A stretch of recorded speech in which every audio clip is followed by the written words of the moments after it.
I was a set decorator, and so I am obsessed with the set always. And so when Gourmet Mama came to light, the first thing I thought of was, what do I want that kitchen to look like? And I didn't want it to be the typical all stark white farmhouse, and I didn't want it to be slick. My experience with people that have very clean kitchens is that they don't actually cook in them. And so I didn't want it to look like that. I wanted it to look like something you'd see in Europe or something you'd see in France and Italy. And I wanted you to feel like when you walk into this kitchen, it had a vintage feel, it had an old world feel, and it had a legacy feel. Yes. People, food is a through line for every culture, every person. It is a common language. And I think it's something that gets passed down from generation to generation. So I was very lucky when we connected with an antique dealer in Percy. Architectural Antiques is the name of the shop, and he had a kitchen, and he gave it to me. Oh, so that's so cool. Yep. So we had to go up and deconstruct it out of his shop and reconstruct it in the first studio, that's and awesome. then move it from the first studio to the SoundPlex. And it looks like it's always been here, right? I mean, it looks like it was born to be here. So we're really happy about that. And here we are, Faye. We're back. All right. We had a little appetizers. You just handed out sangria to literally everybody. And now, here you go. Take it away. So when I cook, we have to have a drink. Oh, fair. Always. So cheers. Sounds great. So cheers. Cheers. Salud. So this is the summer sangria. I made it up, but I'm sure people make summer sangria everywhere. That sounds great. We can make it whatever we want, right? So it has a little bit of rosé. No, it's actually a white. It's a Sauvignon. Oh, a Sauvignon. Is it a Sauvignon? Yeah. So just a Sauvignon Blanc, and then I like using frozen fruits. People say fresh fruit, but frozen fruit gives more juice. Yeah. Oh, I didn't know that. Yeah, because it breaks the freezing breaks the fruit down. Oh, wow. So then when you put it with the wine, so that's soaking in wine, those fruits. That's delicious. It's wonderful. You get a nice sauce. And then I mix it with some Sprite. Oh, a little Sprite. Goes a long way, right? Yes. There's a secret ingredient, everybody. She's Hawaiian. And don't they put Sprite and stuff too? Everything. Yeah. Mm-hmm. Oh, we do this thing called guri ice cream, and it's Sprite and strawberries, frozen strawberries. Frozen strawberries and Sprite. And Sprite and condensed milk. And you smash it all together, and you put it in the freezer, and it comes out like a sherbet. Oh, I'm sure. Can do any frozen fruit. Yeah. That's hilarious. That's amazing. It's so good. It's so easy too. Wow. All right. So what are you going to make today? All right. So for date night, my husband there loves fried chicken. He loves Southern food.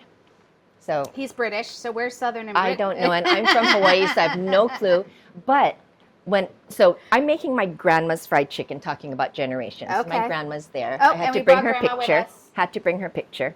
So she raised me, and I was lucky enough that every morning when I would wake up, she'd say, "What do you want for breakfast?" Oh, so good. And I would always say fried chicken. She's like, "Okay, you can have it for dinner.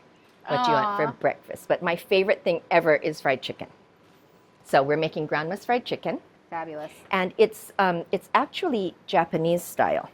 Okay. So unlike other chicken where you dip your chicken in egg or buttermilk or something, I don't dip the chicken in anything. Okay. All I'm going to do is put a bit of olive oil on it after I debone it, because it'll just cook better. It'll cook very faster. Interesting. So Faye's going to show us how to debone the chicken. Yeah, just a chicken thigh. And she does that so it's an easy eat, right? You just pick it up and eat it. Well, and it's easier to cook because then you don't have to. And I forgot my thermometer, so it's better. Do we have any tricks, like the hand trick for chicken? Well, yeah, and it's just I use the knife. You look at it. Cut the knife. And you know our deal with Gourmet Mama. We didn't go to French culinary school. No. We cook at home, and people like the way we cook, and so we started cooking professionally, and that's literally how, I mean, it is. Faye started her business, and how I started my business. It was like people were like, we want you to cook. We want to pay you to cook for us, even though that's not what you did. I was really shocked because I started cooking for friends only, and then one thing led to another. And then I came here. I didn't think I was going to be doing it, but then one thing led to another. And here we are. And here she is. Okay, so we're going to do a few things, but we have to do them kind of all at the same time. So we're going to just, like the first thing I'm going to do is debone the chicken. so that I can put the spices on it. I just use salt and pepper, and I don't know if you guys heard of it, but I use mushroom powder. Oh yeah. I love mushroom powder. This does not have MSG or anything weird in it. It's just mushrooms. It's just dehydrated and ground up mushrooms. It adds a lot of flavor, and if you're most people who don't like mushrooms don't like them because of the texture of the mushroom. Yes. The flavor of the mushroom brings a lot of earthiness. Yep. It has a lot of richness It brings depth.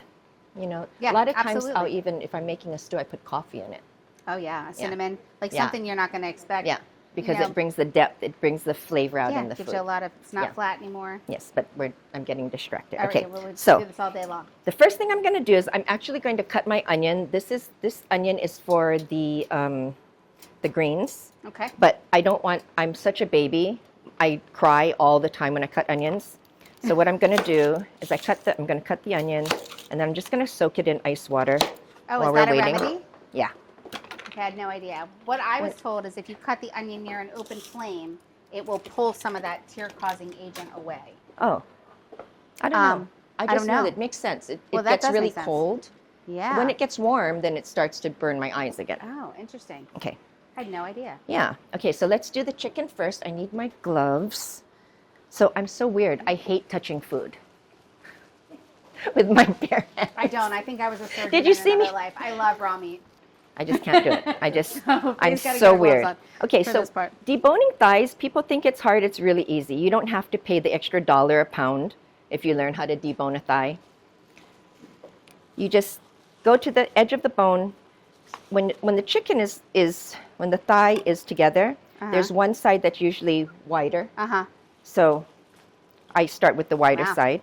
I put my sharp knife at an angle, and then I just roll the bone right off the chicken. That's really sad. I'm telling you, I think I was a surgeon in another life. That's extremely satisfying to me. I would love to do that. I don't worry about how much meat I leave on the bone because I'm going to use this to make stock. Nice stock later. Nice. So we're just going to debone these thighs. And I want the chicken to cook evenly.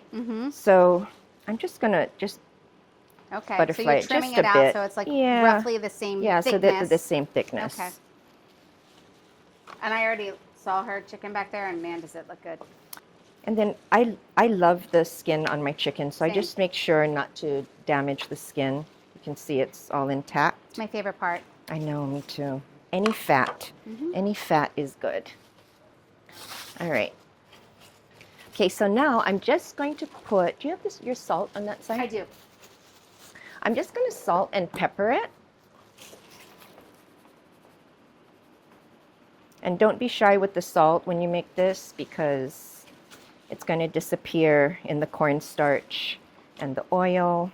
Yeah, and one of the things with these like rich fatty parts of the meat, like the dark meat, is it really does need salt to kind of break it down. It does. It's not, and it's really going to work with the richness of the fat in that meat because salt could dry out a white meat part of the bird because there's not as much moisture there.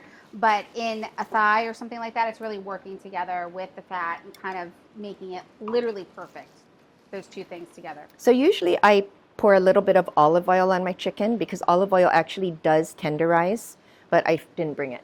Avocado oil is fine. I just prefer olive oil. So instead of egg or buttermilk, we're using oil. Okay.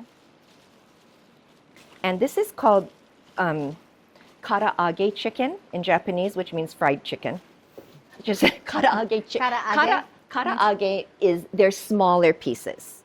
That's wouldn't be the whole thigh. I did half thighs out there, but actually the pieces should probably be about the size of a silver dollar. Oh. That's how Japanese. So like people nuggets almost. Yeah, kind Japanese of. nuggets. Japanese nuggets, and they all have to have the skin on them. Nice. And they're usually served in bars. Yeah. Yeah. So now like we're just nuggets. going to sit this on the side. Like wings, like wings. Yeah. And but it doesn't have the bone. Yeah, and it's served with a sauce. In fact, if we can make a little extra of your sauce. That would be so good with the chicken. Yeah. We are going to do the coleslaw next because it needs to sit. Okay. So where is my bowl? Here. So instead of shredding the cabbage, I just like to buy it. Yeah. Buy the old-fashioned coleslaw because it's thin. Just makes life so much easier.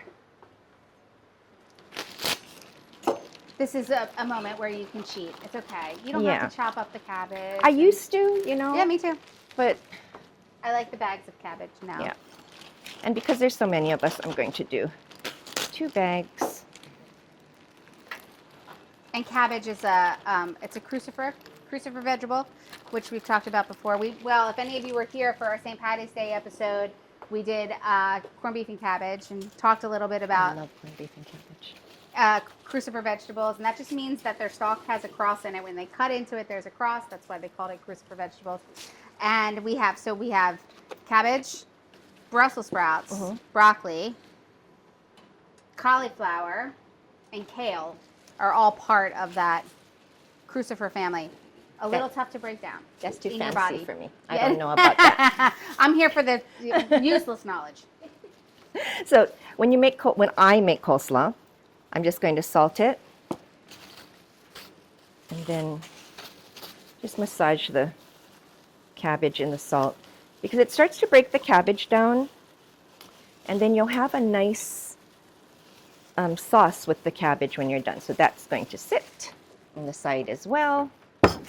And then we are going to do the greens. So this is your cold onions. Yes, so it's ice cold. Okay, and it's not going to make all right. Not going to make my eyes water. I think I make my greens a little bit different than most people. I'm actually going to make a sauce. Okay. Not a sauce, I don't know. I call it a sauce. It's not a roux. We're always going to be sauce conscious now. We're always going to be wondering if it's a sauce. I know. Does it count as a sauce? I don't think it's a sauce. What did he say a sauce is? It's not really a sauce. No, I was telling him a gravy is anything that has a meat rendering as a base. So I guess this is a gravy. Is it have a meat rendering as a base? Then yeah. As many of you may have seen, Dan and I are continuing to have our discussion on social media about sauce versus gravy. Oh. And he's very adamant that it's I guess sauce. one onion's enough. And I'm also adamant that if you render off meat into the pot and create the sauce, it is now a gravy. It is the age-old battle. But here on the East Coast, Italians in particular call it gravy. But doesn't gravy have like a thickener or something in it? No, the only requirement for gravy is that it's meat. You're rendering off the meat. Really? Yeah, you're taking the fat from the meat and using it as a base. Oh. I And, always. Dan and I are going back and forth on Facebook about it literally right now. And there was a woman who got really angry, and she's like, "Gravy is brown." Gravy's brown. And I was like, well. The culinary definition. The culinary definition of a gravy is anything rendered off. But caramelizing so greens are naturally extremely bitter, and part of that, health-wise, the slogan is "the bitter the better." It's delivering a lot of nutrients to you, but part of the reason they have that flavor is so things stay away from them. They don't want other animals eating them, so they have a bitter bite back. But the nutrients they carry are very important for human health. So caramelizing onions brings the sugar into the equation. Yeah, exactly. It does get hot fast. It does. It'll be hot before you know it. I love this. Smells good. It's so funny when I'm cooking. We have a 3-story house, so when I cook, people in the attic, they smell me. Oh, it's way. You can smell it. I have a 3-story house, and you can smell it way more. And the kids floor. come down and they're like, "What are you cooking?" I'm what like, are you making? "It's onions, and I just salted them." Yeah. When you salt the onions, what happens the then? flavor and the aroma comes right out of the onions. So. What that's doing when you salt the onions is that it starts to help develop the sugar immediately because it's drawing the water out. And as the water is being drawn out, the caramelization happens. That's what it's supposed to sound like. I'm here for the random facts. Yes. See, and I don't know any of this stuff. I just know that it tastes good. Nobody knows it. Nobody knows them. I had an odd fascination when I had my son. He's 14 now.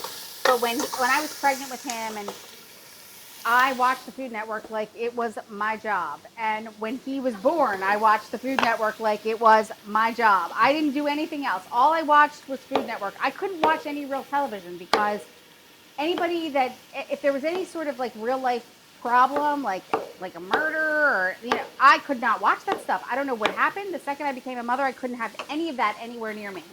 And so really the only safe place was the Food Network. And but I learned a lot. I feel like sometimes I feel like I went to culinary school. Ooh. Do you remember the guy that used to do Unwrapped? What's his name? Elton? Elton something? What is that? But he would just talk about where food came from. And I also bought this cookbook called Culinaria, which was basically the history of food in the United States. And so I was just fascinated by like where food came from and where it came to be. And I was also a science teacher, so. Oh, no wonder. Yeah, I was always very interested in the chemistry of the kitchen, and I had a cooking club called Kitchen Chemistry, and the kids I taught in North Philly, so I had to really bring science to them in a way that they really could identify with. Very cool. And I had a waiting list for that. I had 30 kids, but it was more important because they were bringing dinner home, which was also it's a very at-risk population, and so that felt really good. Okay.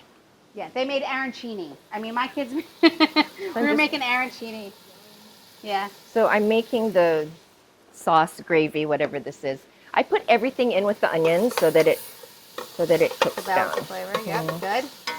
That's a great pot. I like yours. I love that pot. Love this pot. We need something like that at our house. And then I'll pour the whole. Because I'm going to do this much greens, again, I didn't cut the greens by myself. I'm buying the... Should let somebody else cut the greens. Good for you. Already cut. It has most of it's triple washed. It has most of the stems taken out of it, so that's good.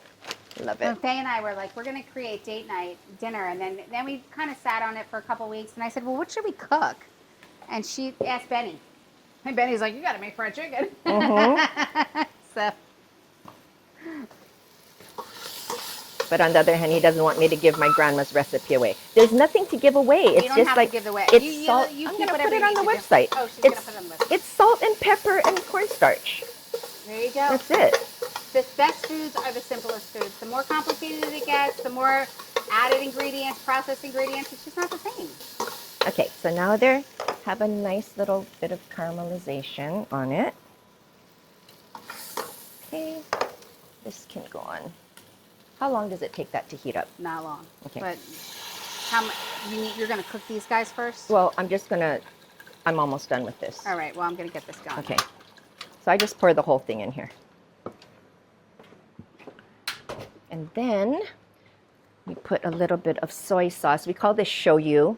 It took me the longest time to communicate that I wanted soy sauce. Even if it says soy sauce on the bottle, I call it shoyu.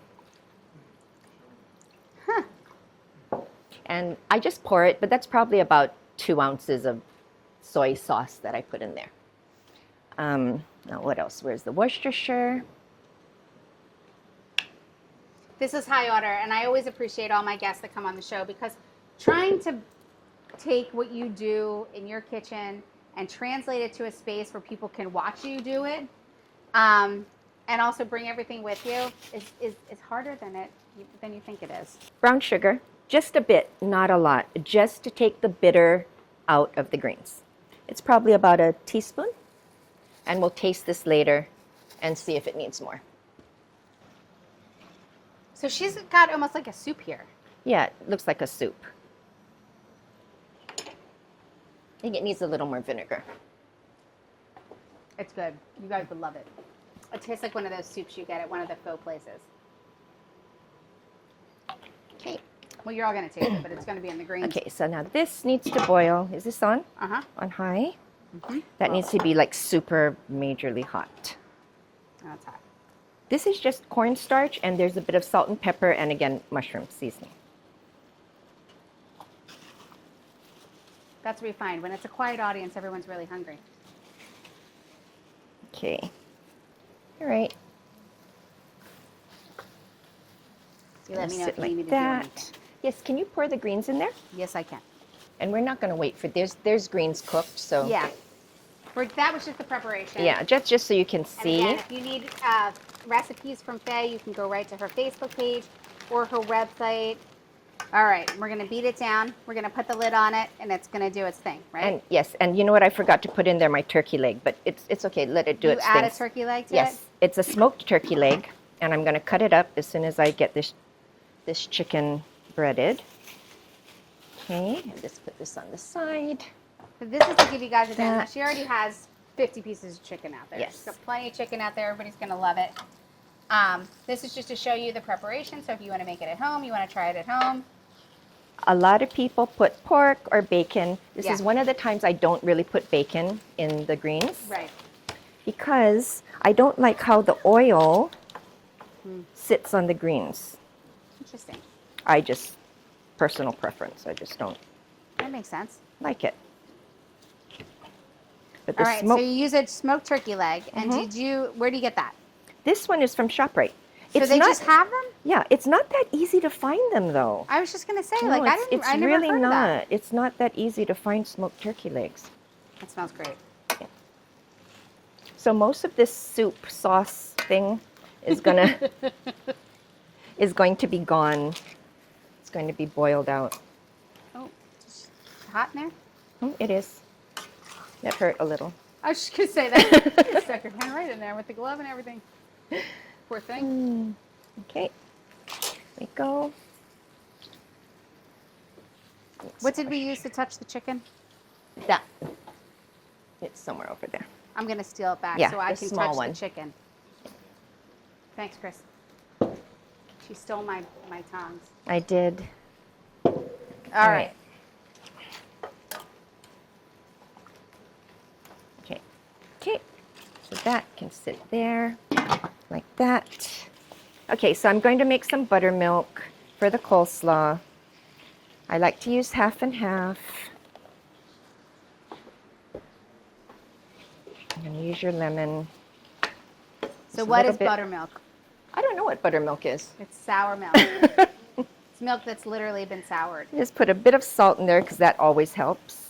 You basically get the richness of the milk and the acidity of whatever it's soured by. You can use lemon, you can use vinegar, you can use apple cider vinegar, you can use all kinds of stuff. But what that does is help temper whatever it's in. So it breaks down the food with the vinegar side, and then it adds this creamy richness with the basic side, which is the milk. And that's why they use it in fried chicken. That's why they use it in coleslaw, and many other ways they've used it. They used to give it to people when they had like upset stomachs because it helped balance your stomach acid because you were getting both a basic and an acidic part of it. So I'm learning so much. Thank you. Useless information. No, it's great. So you don't need much. Just a bit of lemon juice. Put it in there. And I don't know if you can see, look, it's already curdling.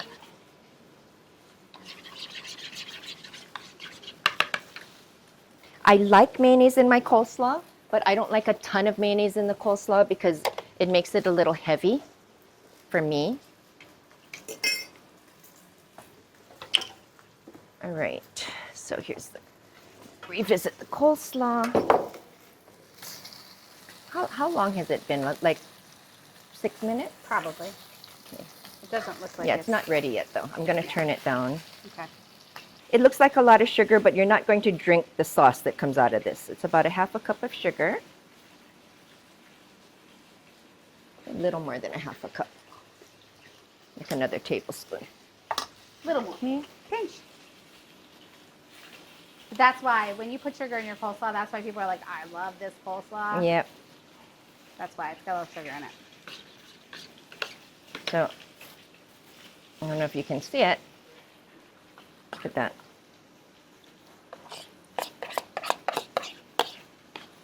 So you know why they call it buttermilk? Guess how they make butter? They churn and curdle the milk, and that makes the butter. That brings the butter solids up, and that's how they do it. Do they really? Mm-hmm. Oh man, I opened a new mayonnaise. That's all right. So about 2 tablespoons should be good, and then lemon juice. That's it.